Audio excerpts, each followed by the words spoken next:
McCoy De Leon, nag-propose na kay Elise Hoson. Marami ang nagbigay ng reaksyon sa Instagram post ni Elise Hoson, kung saan nagbahagi siya ng isang collage na binubuo ng mga video at larawan. Laking gulat ng mga netizens sa mga eksena na ipinakita. Dahil may bahagi ng video kung saan makikita si Elise na nasa isang yate, may tumutugtog na violin at may mga petals ng bulaklak na bumabalot sa paligid.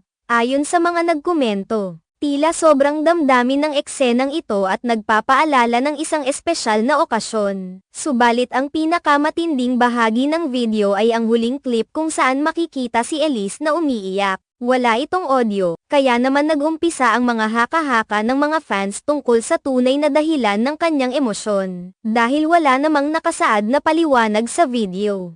Iba't ibang teorya ang pumasok sa isipan ng mga netizens. Habang ang karamihan ay nagbigay ng positibong reaksyon tungkol sa post, may mga nag-isip na ito pala ay isang bahagi ng birthday celebration ni Elise.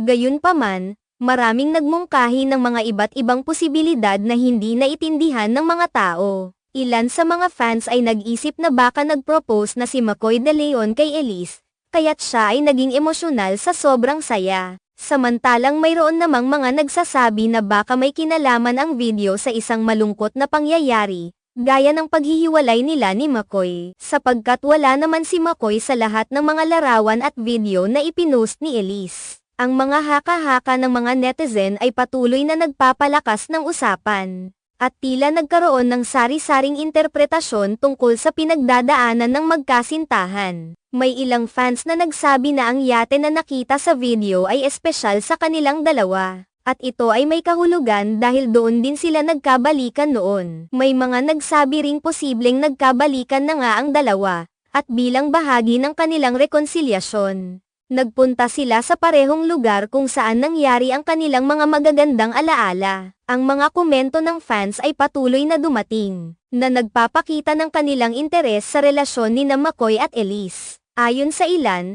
sa yate rin yung special date nila noong nagkabalikan sila. Kaya I think very special sa kanila ang yate.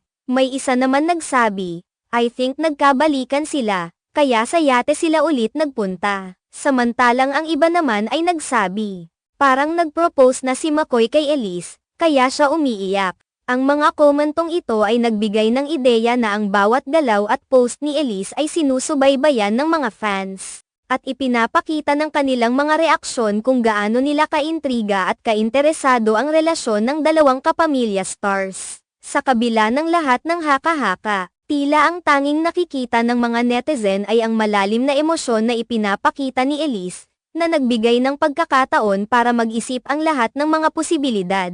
Bagamat hindi pa rin malinaw kung ano talaga ang nangyari sa pagitan nila ni McCoy, isang bagay ang sigurado. Ang kanilang mga fans ay patuloy na sumusubaybay at umaasa na magkakaroon ng mas malinaw na paglalantad sa tunay na dahilan ng lahat ng ito. Marahil, sa mga susunod na araw o linggo, makikita ng publiko kung ano ang magiging pahayag ng magkasintahan tungkol sa mga haka-hakaang ito at kung paano nila haharapin ang kanilang mga isyong personal.